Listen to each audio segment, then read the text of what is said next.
தனக்குவமை இல்லாதான் தாழ் சேர்ந்தார்க்கு அல்லால் மனக்கவலை மாற்றல் அரிது.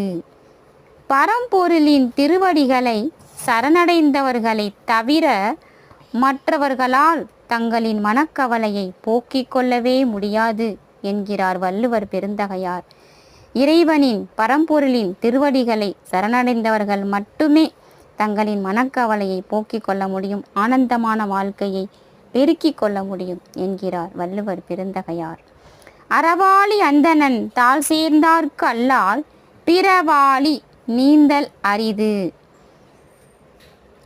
அறக்கடவுளாகிய கடவுளின் திருவடிகளை சரணடைந்தால் அன்றி பிறவி பெருங்கடலாகிய பிறப்பிறப்பை நீந்துதல் அரிது என்கிறார்.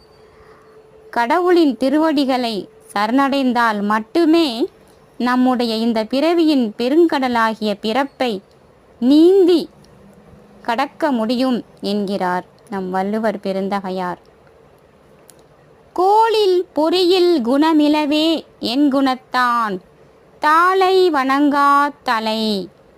கோளில் பொறியில் எண்ணத்தக்க 8 நற்பண்புகளை உணர்த்திய அறக்கடவுளின் திருவடிகளை சரணடைந்து வணங்காதவனின் தலை எதற்கும் பயன்படாத இயல்பு கெட்ட புலன்களுக்கு ஒப்பாகும் என்கிறார் நம் வள்ளுவர் பெருந்தகையார்.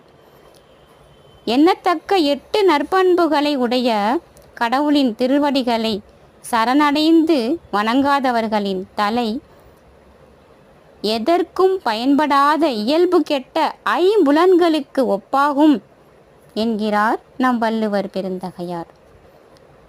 பிறவி பெருங்கடல் நீந்துவர் நீந்தார் இறைவனடி சேராதார்.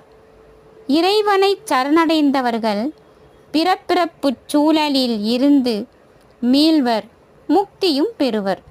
இறைவனை சரணடையாதவர்கள் பிறப்பிறப்புச் சூழலில் சிக்கிக் கொண்டு அழிவர் என்கிறார் நம் வள்ளுவர் பெருந்தகையார்.